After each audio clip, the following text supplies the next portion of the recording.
Dead people can't sign papers. That's what my husband told the nurse outside my hospital room before he walked in. He carried a stack of power of attorney forms and a gold pen like this was a business meeting, not my life. My right shoulder was strapped in a brace. Disinfectant stung my nose. The monitor beeped a steady line that made the room feel smaller. He dropped the folder onto the rolling side table and planted himself by the bed. "She isn't coherent," he said. "Eyes on the paperwork, not on me. I'll handle her assets." His tone wasn't worried, it was practiced, like he had rehearsed it in the elevator. A young woman stepped in behind him. The overhead lights washed her out. She clutched a designer bag with both hands, then dug inside and pulled out a worn photograph. The paper had soft edges from being handled too much. She looked at me, then back at the photo, then at me again. Her voice came out thin but clear. "She's my mom." Everything in me went still. Not from romance, not from some movie twist, but from impact, like a seatbelt catching hard. I stared at the picture. I knew that face. 18-year-old me, hair pulled back, hospital gown, a newborn cradled to my chest. I remembered the smell of iodine and cheap coffee, and the way the nurse had said, "Breathe." I thought that picture was gone forever. I turned my phone over on the table. On the screen, the calculator app sat open. I tapped the equal sign 3 times. The screen went dark. Recording started. My hands didn't shake. I wanted proof, not drama. He slid the forms toward me and uncapped the pen. "Sign here," he said. "Insurance, bank access, hospital authorizations. You shouldn't stress over details." He used the weasel voice he saved for landlords and loan officers. He did not look at my face. He didn't say my name. The girl didn't move. Her necklace trembled against her collarbone. She set the photograph down beside the gold pen so I could see it. The corner showed a date stamp and the hospital name. Same city, same year. My mouth tasted like metal. "You declared me dead on Facebook," I said, keeping my voice even. "You held a memorial in our apartment. Now you want me to sign power of attorney?" I watched his eyes flick to the photo, then to the door. Sweat gathered at his hairline, even though the room was cold. The nurse hovered in the hall. I nodded once to let her know I didn't need help yet. Not that kind. He tried a softer angle. "This is temporary," he said. "You've had a head injury. You might forget things. Let me protect you." He pressed the pen into my palm. I let it sit there. I looked at the young woman.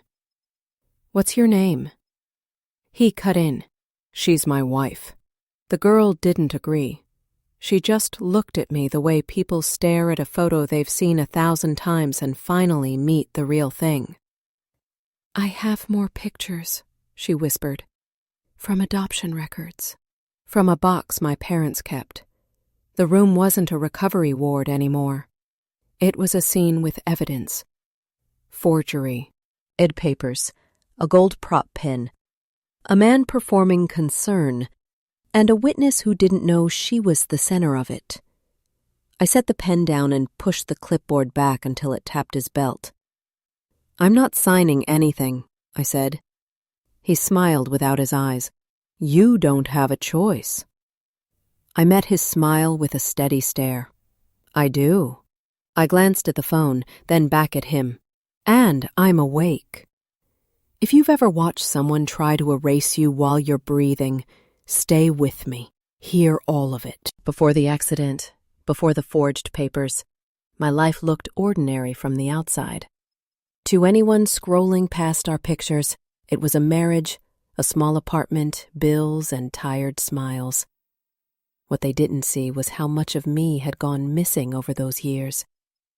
Piece by piece, I let myself shrink so he could feel bigger. I worked typing up medical reports from our couch, my back stiff, eyes burning from the screen. The pay was trash, but it was steady, and steady was what kept the lights on.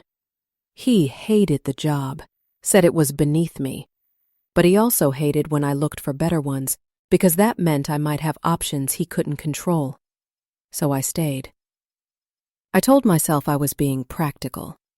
I told myself we were a team. The fights were always about money on the surface, but underneath, they were about power.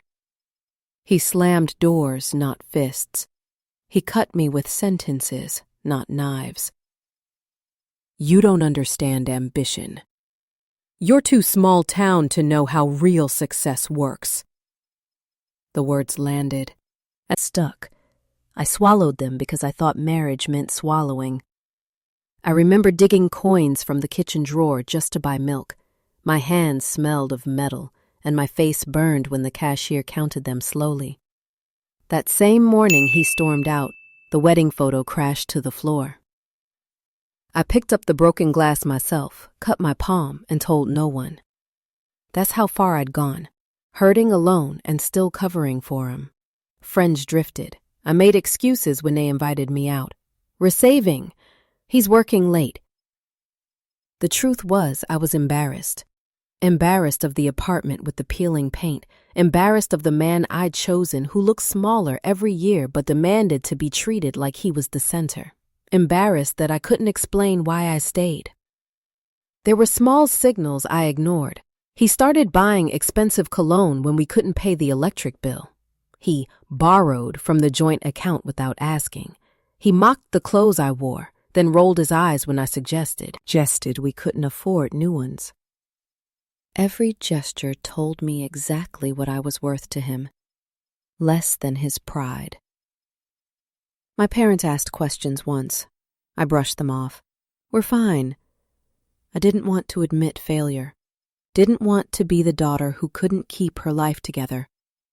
Better to let them think I was too busy to visit than confess I was barely holding on.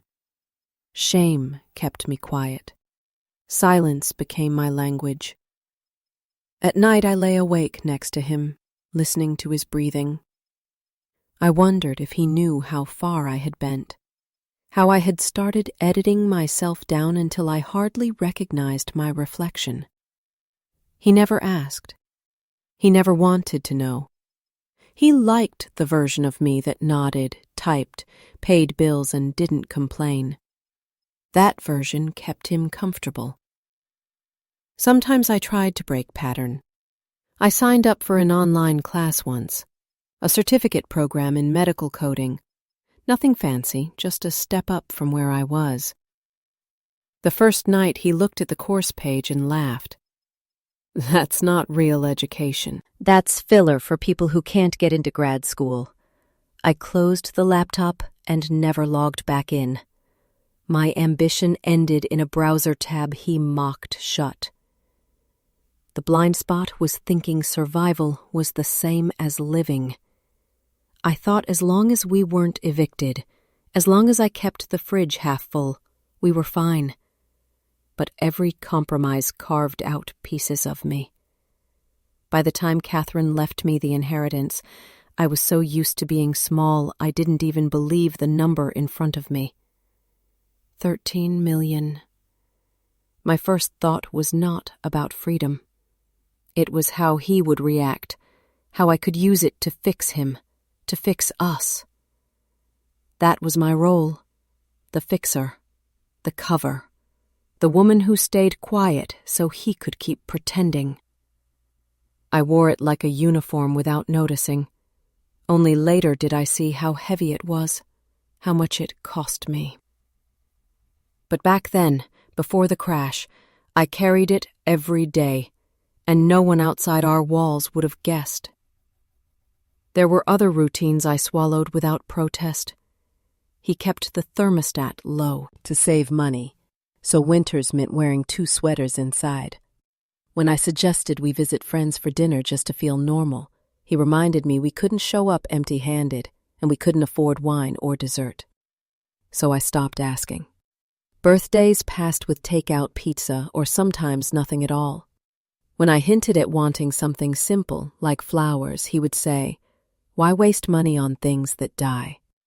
I started to measure my value in silence. The fewer complaints I made, the less tension filled the apartment. That became my trade. Quiet in exchange for temporary peace.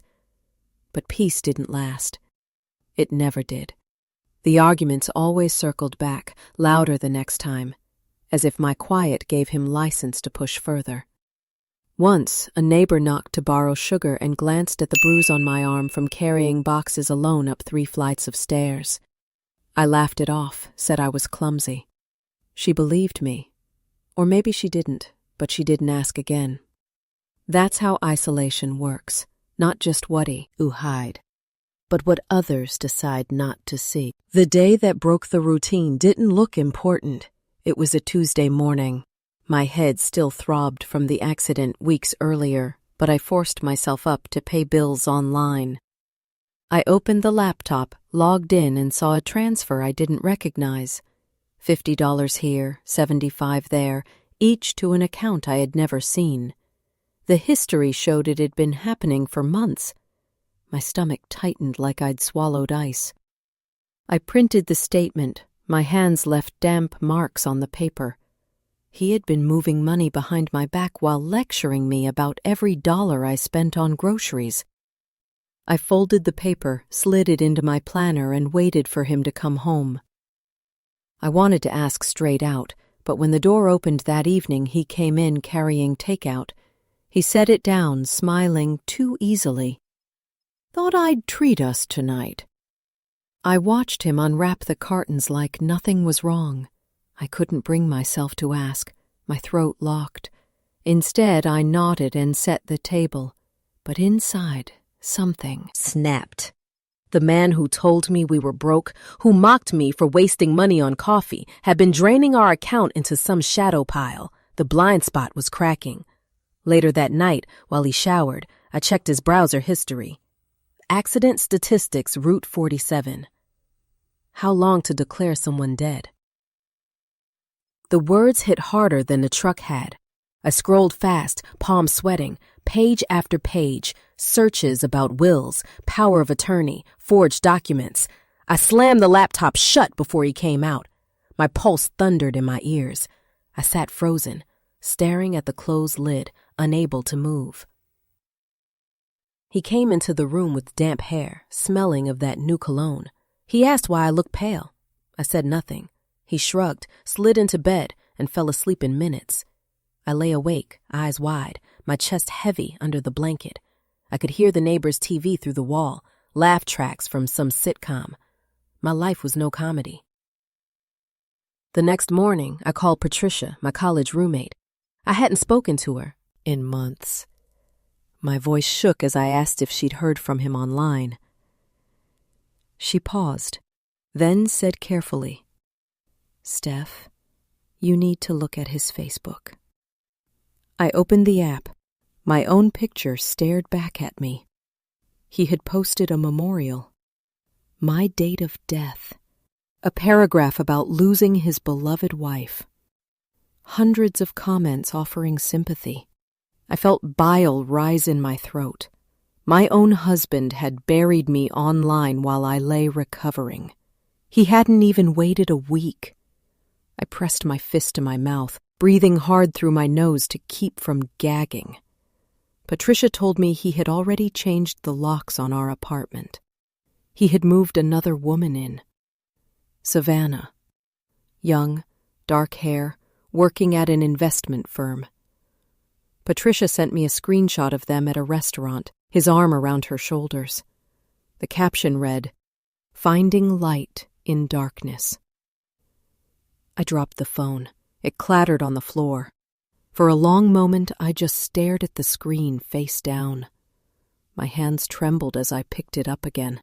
Everything inside me wanted to Winnie it, to say there was a mistake. But there it was, my marriage signed off online like a business deal, my replacement smiling back. The paper in my planner burned in my mind, the transfers, the searches, the memorial. Each detail stacked up, undeniable. I wasn't just losing myself slowly anymore. He was erasing me on purpose. And I had been helping him by staying quiet, by covering, by playing my part. That night, I pulled out an old box from the closet. Inside were pieces I had almost forgotten: a yellow baby hat, a hospital bracelet with "Baby Girl Walker" printed in fading ink, and one Polaroid of me holding a newborn. I hadn't looked at them in years. My throat closed as I realized Savannah looked exactly like that baby would have grown. Same eyes, same tilt of the chin. My secret from 1998, the daughter I gave up, was standing beside my husband in a restaurant photo. The air felt heavy. I sat on the floor, clutching the hat, rocking without meaning to. Every compromise, every sill had brought me here, to a place where he could steal, forge, lie, and even recruit my own blood against me. I finally saw the pattern. It wasn't bad luck. It wasn't just hard times. It was a deliberate stripping down of who I was. I couldn't pretend anymore. The blind spot was gone. My hands were raw from gripping that box, but I didn't let go. For the first time in years, I admitted the truth out loud in the empty room. He wants me gone. My voice cracked, but the words felt solid. Real. No more denial. I didn't sleep. I sat up with the lamp on, bills scattered across the table, the bank statement open, the photo in my lap. My eyes burned, but I refused to close them. Morning light finally cut through the blinds.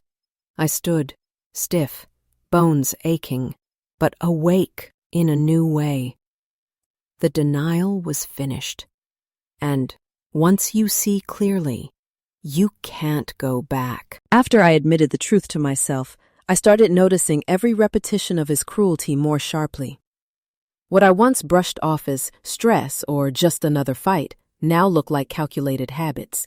Each day stacked on the next, pressing down, until I could hardly recognize who I had been before. He visited the hospital again 2 days after the first confrontation. Same suit, same gold pen, same stack of papers. He smiled like a man arriving at a conference.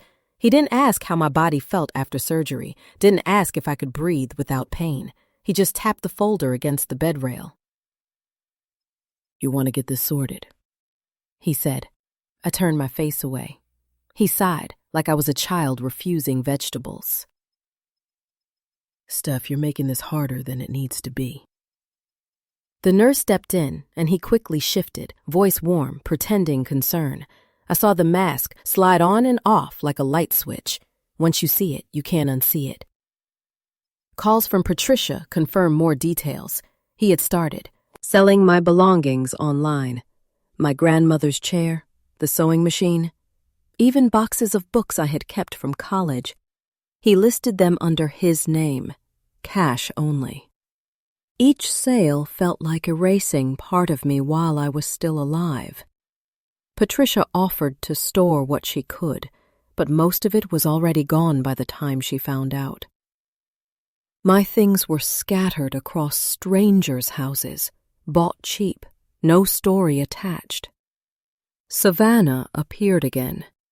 She came into the hospital with him once, standing behind him like an unsure shadow. I caught her looking at me, her lips parting like she wanted to speak. But every time she moved forward, he cut her off, steering her toward the door. His grip on her arm was casual but firm. I saw her wince once. My stomach twisted, but my body was too weak to intervene. I caught her eye and held it, hoping she'd see that I knew. She looked away, ashamed or afraid. At night, the silence was worse. I replayed his words in my head, loser, holding me back. You'd be nothing without me. I used to half believe them. Now they rang false, but still echoed. That's what repetition does. Drills lies into your bones until they feel familiar. I pressed the call button just to hear a nurse's voice, to remind myself I wasn't alone in the room. When I was discharged weeks later, I returned to an apartment that no longer felt mine.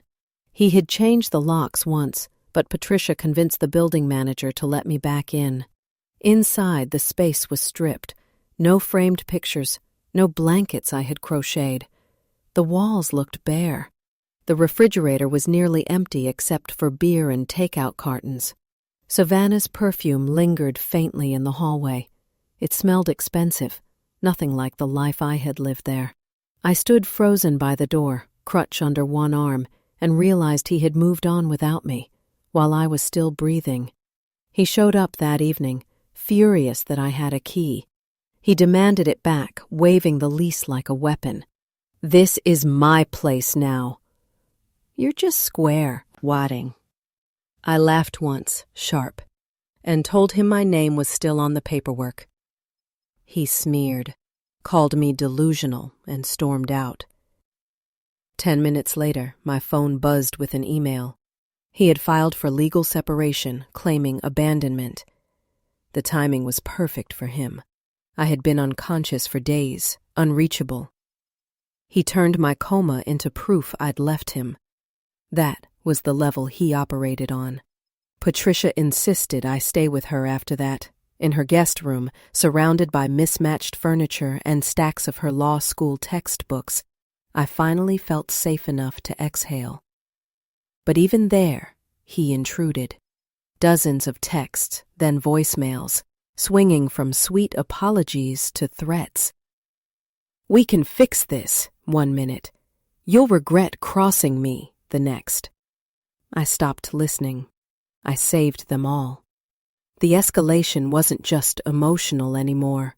He tried to access Catherine's accounts, calling Brennan's office daily, sometimes multiple times. He threatened lawsuits, sent fake documents, even claimed I wasn't competent to manage finances. Brennan warned me he might try to have me declared unfit. The thought made me nauseous. The man who left me in a hospital bed now wanted to brand me incapable so he could pocket what wasn't his. The lowest moment came one night when I couldn't sleep. Patricia was out, and I was alone in her apartment. A knock rattled the door at 11 p.m.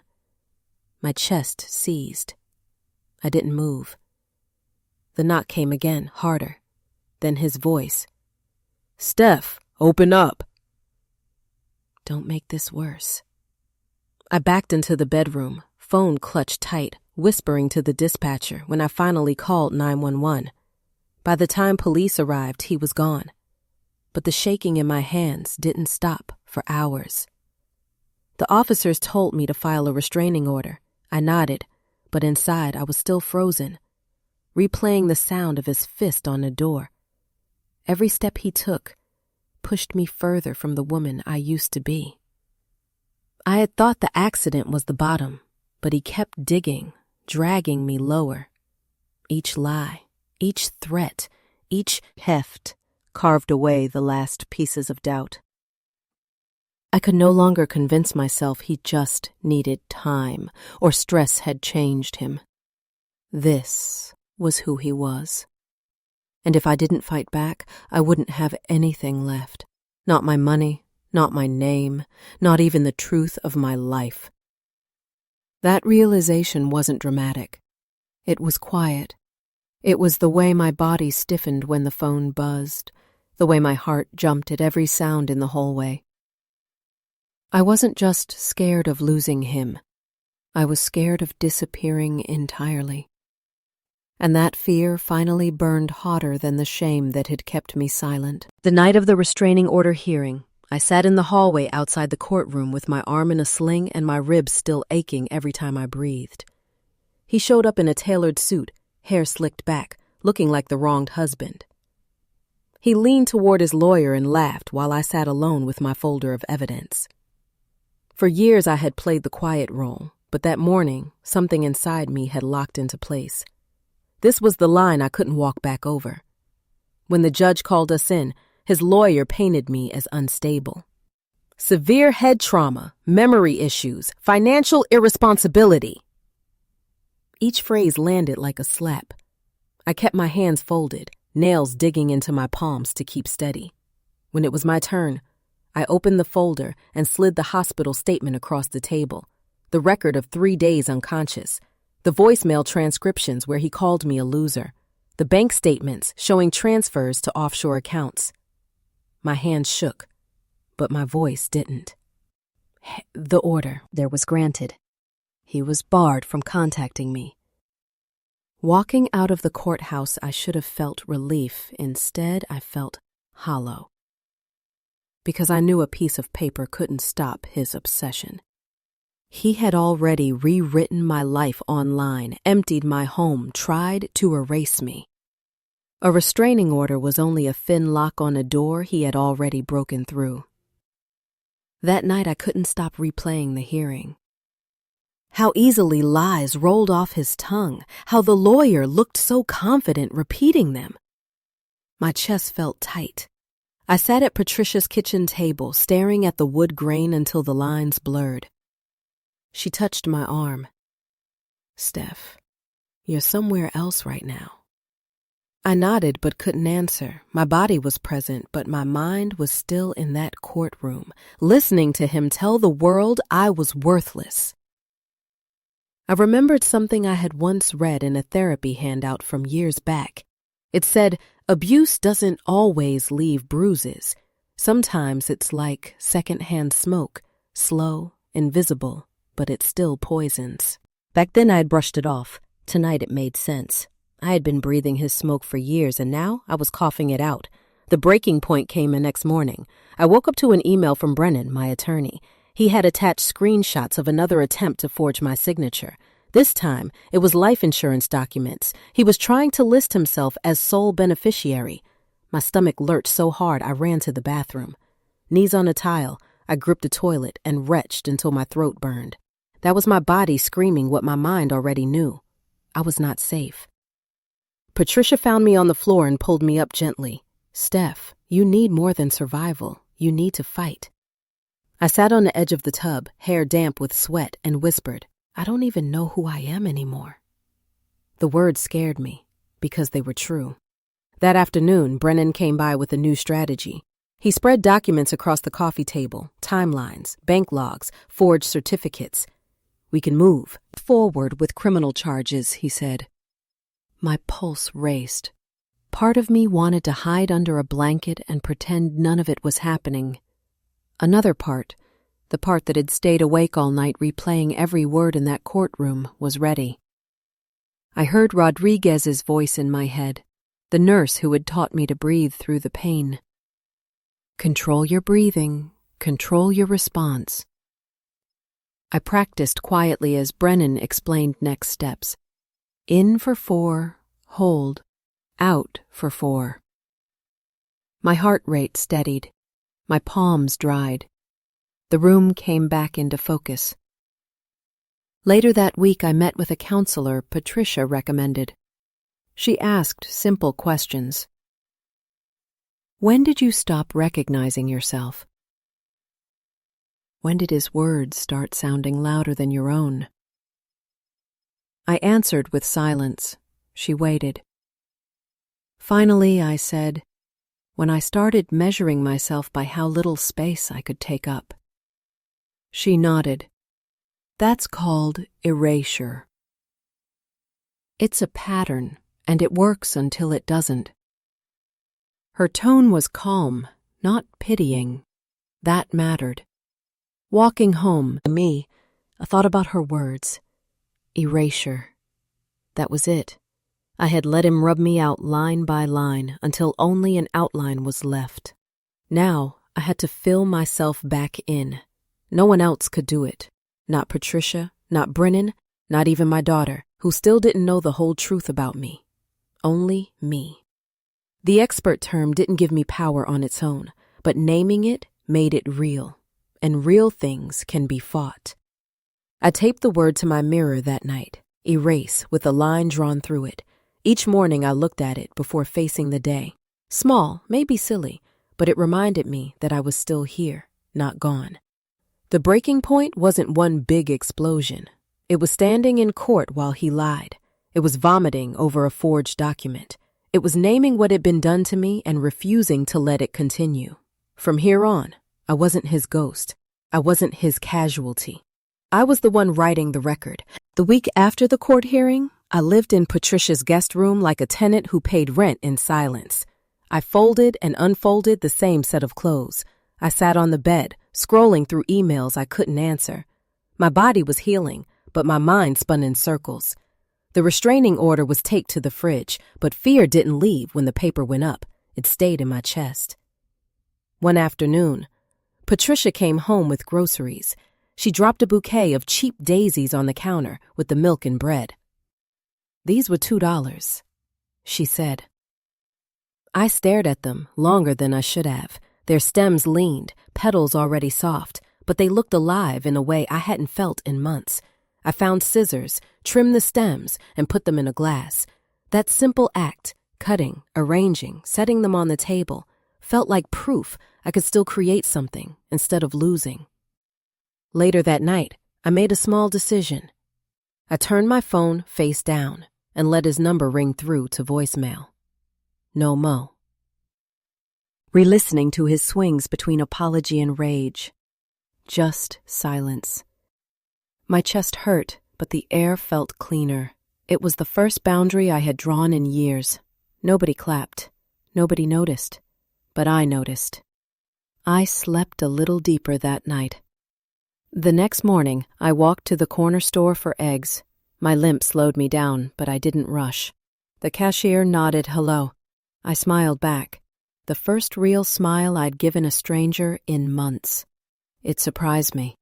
My reflection in the glass door showed dark circles and healing bruises, but also a woman standing upright on her own feet, not hiding behind him, not erased. That afternoon, I opened Catherine's envelope again, the one she left with the will. I had read her words before. Success requires sacrifice. But this time, I underlined them. I thought about what I had already given up. Dignity, safety, years of my life. Maybe the sacrifice she meant wasn't obedience. Maybe it was giving up the lie that staying small was safer. The idea sat heavy but steady inside me. I started writing lists. Not big goals, not court strategies, just basics. Buy my own groceries, pay my own phone bill, walk 1 block farther each day. Each check mark felt like pulling bricks off my chest. When Patricia peeked at the list, she smiled. "That's how you build back," she said. "One line at a time." A week later, I tried cooking dinner. I burned the first batch of rice, but I refused to throw it out. I scraped the bottom, added more water, tried again. It came out edible, not perfect. Patricia ate 2 servings anyway. My hands smelled of garlic for hours, and for once I didn't mind. It reminded me of something normal, something mine. The biggest step came quietly. I applied for a new checking account in my name only. No joint access, no hidden transfers. Sitting in the bank lobby, filling out the forms, my hands shook so badly I almost dropped the pen. The teller glanced up. "First account?" she asked kindly. "First one that's really mine," I said. The word landed with more weight than I expected. I walked out clutching the folder like it was armor. That night, I placed the new debit card next to the daisies, now wilting but still holding shape. I told myself I wasn't healed, not even close. But I had proof I wasn't erased. Proof I could plant something small, water it, and watch it stand. It was the beginning of a new pattern, one decision at a time. Recovery didn't roar in. It knocked softly, then waited for me to answer. And this time I did. A few days later, I borrowed Patricia's old bike. My balance was shaky, my knees stiff, but I pedaled slowly around the block. The wind on my face felt foreign, almost startling. People passed me without a glance, which was its own kind of freedom. No one knew my story. No one cared. For 10 minutes, I wasn't the woman in court or the wife who vanished online. I was just a tired woman on a bicycle, and that was enough. That night I started a small notebook, 1 page each day. Not essays, no, feelings, just plain facts. What I ate, who I spoke to, how long I slept. Eggs for breakfast, walked to store, slept 6 hours. It looked dull, but reading it back after a week gave me proof that my days were mine again. They weren't dictated by his moods. They belonged to me. On Saturday, Patricia convinced me to call my sister. We hadn't spoken in over a year. My voice cracked on the first hello, but she answered warmly, like no time had passed. We didn't dive into the mess. We just talked about weather, her kids, the dog chewing shoes again. Normal talk. I hung up and felt lighter, like a piece of me had been returned quietly, without demand. It happened on a Thursday morning. Patricia was at work. I was alone in her apartment, staring at the stack of voicemails and legal letters Brennan had told me to save. For weeks, I had been circling around choices, dipping one toe into change and then pulling back. But that morning, my body moved before my doubts could stop me. I opened my laptop and drafted an email to Human Resources at his firm. Subject line, urgent. Documentation of fraud. My hands trembled as I attached the PDFs Brennan had compiled, forged forms, bank transfers, audio files of his threats. I read the email once, twice, then hovered over the send button. For 10 long seconds, I listened to my own breathing. Then I clicked. The whoosh of the message leaving was louder than any door slam I had ever heard. My heart raced, but my chest felt lighter. That afternoon, I walked 3 blocks to the courthouse and filed for divorce. The clerk stamped the papers without ceremony. "Next!" she called, sliding them into a street. To her it was routine. To me, it was a declaration. I stepped outside into the sunlight and realized I was shaking, but I was still standing. The world hadn't collapsed. In fact, the air smelled cleaner, like something had been cut loose. Back at Patricia's, I dialed his number one last time. He answered on the second ring, his voice smug as ever. "Changed your mind?" he asked. I took a steady breath. "No," I said. "This is over. Don't call me again." I ended the call before he could respond. My thumb pressed the block button, and for the first time, the silence that followed felt like protection, not punishment. That evening, I sat with Patricia at her kitchen table and told her everything I had done. Her eyes widened, then softened. "You finally did it," she whispered. We clinked our glasses of water like they were champagne. It wasn't celebration, it was recognition. I had stepped out of the role he wrote for me and into my own. The next day, I packed what little was mine into 2 suitcases, clothes, notebooks, Catherine's envelope, the photo of my baby girl. That was all.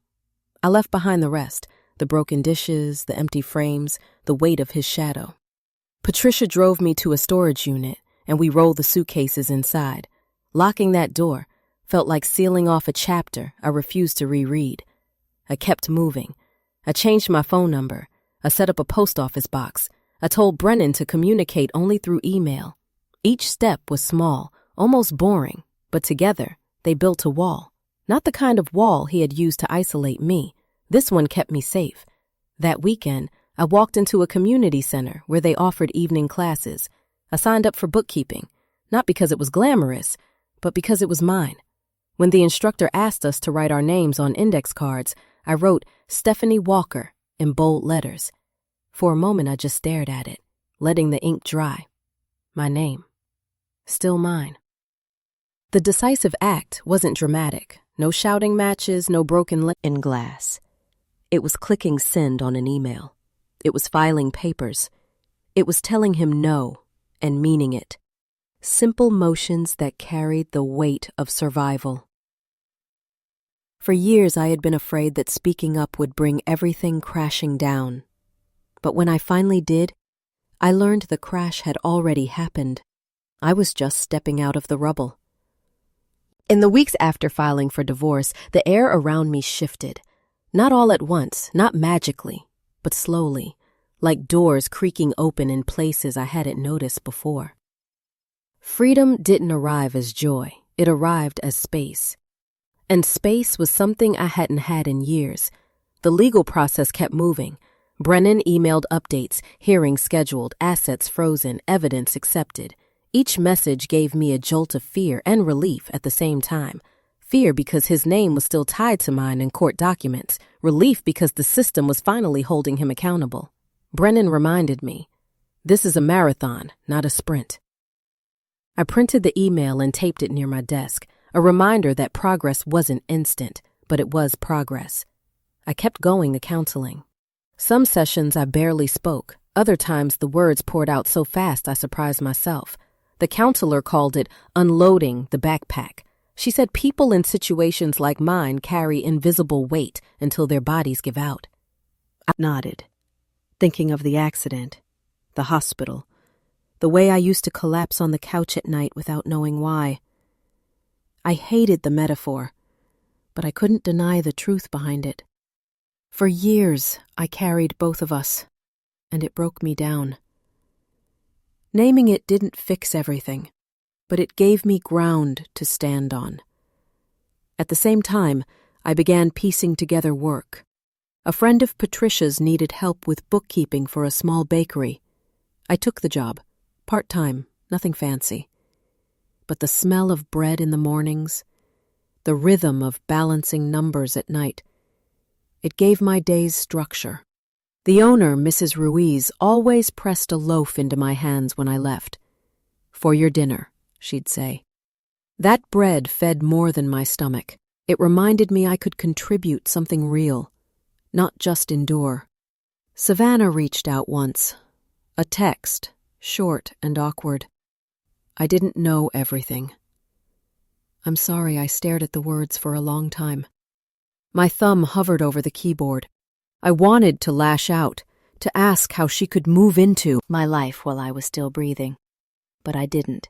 I wrote back, I hope you're safe. That was all. No forgiveness, no invitation, just a line drawn. She never replied, but I slept easier that night. Maybe because I realized her choices didn't define me. Mine did. One afternoon, Patricia handed me a clipping from Psychology Today. The headline read, Why Naming Abuse Matters. The article argued that without language, victims doubt their own experience. With language, they can resist. I folded it into my notebook. Later, I wrote in the margin, He erased, I rewrite. Small words, but they burned like fuel. Recovery came in layers. Some days were sharp with fear. I jumped at footsteps in the hallway or panicked when mail arrived with his name on it. Other days I laughed freely with Patricia or felt pride walking out of the bakery with my paycheck. I learned to accept both kinds of days as part of the same road. When the court finally froze the last of his attempts to touch Catherine's inheritance, Brennan called to tell me. It's protected, he said. I sat at the kitchen table, phone pressed to my ear, and let tears run down my face. Not because of the money, but because it meant he couldn't erase me anymore. The line was drawn in ink, not just in my willpower. That night I bought a single candle at the dollar store and lit it in the window. No ceremony, no prayer, just light where darkness had been. Patricia came home, saw it, and didn't ask questions. She just sat beside me in the glow. For the first time in years, I felt more than survival. I felt possibility. Multidirectional recovery meant more than safety. It meant I was working, learning, protecting, even daring to hope. I wasn't finished. I wasn't healed, but I was moving, and movement itself was a kind of freedom. The hospital room is long behind me now, but I still remember the smell of antiseptic, the sound of machines clicking. That was where I first realized he wanted me erased. Back then, I thought survival meant signing papers, keeping quiet, pretending nothing was wrong. Now I know survival means something else, refusing to disappear. I sit at Patricia's kitchen table tonight with the candle still burning in the window. The restraining order is folded in a drawer, the divorce papers in Brennan's office, the inheritance safe at last. None of those documents define me. What defines me is the way I pick up a pen and write my name without shaking, the way I can breathe without asking permission, the way silence no longer feels like punishment, but like choice. Sometimes I walk past the hospital on my way to the bakery. The parking lot looks ordinary, just cars pulling in and out. But when I see it, I hear my own voice again from that night. He wants me gone. And I answer back, softly but still, Teddy. I'm still here. That loop closes in me every time, and it keeps me moving. I don't tell this story to beg sympathy. I tell it because someone else is sitting in their version of that hospital bed, staring at papers they don't understand, wondering if they'll vanish if they refuse to sign. To them, I whisper, you don't have to vanish. You don't have to play the role they wrote for you. Even a small act, a flower in a glass, a debit card in your own name, one email sent, can begin the return. I used to measure my life by what I lost. Now I measure it by what I refuse to give away. My name, my breath, my place at the table, those stay. Because if I hadn't acted, I might have lost myself. But I did act, and I'm still here.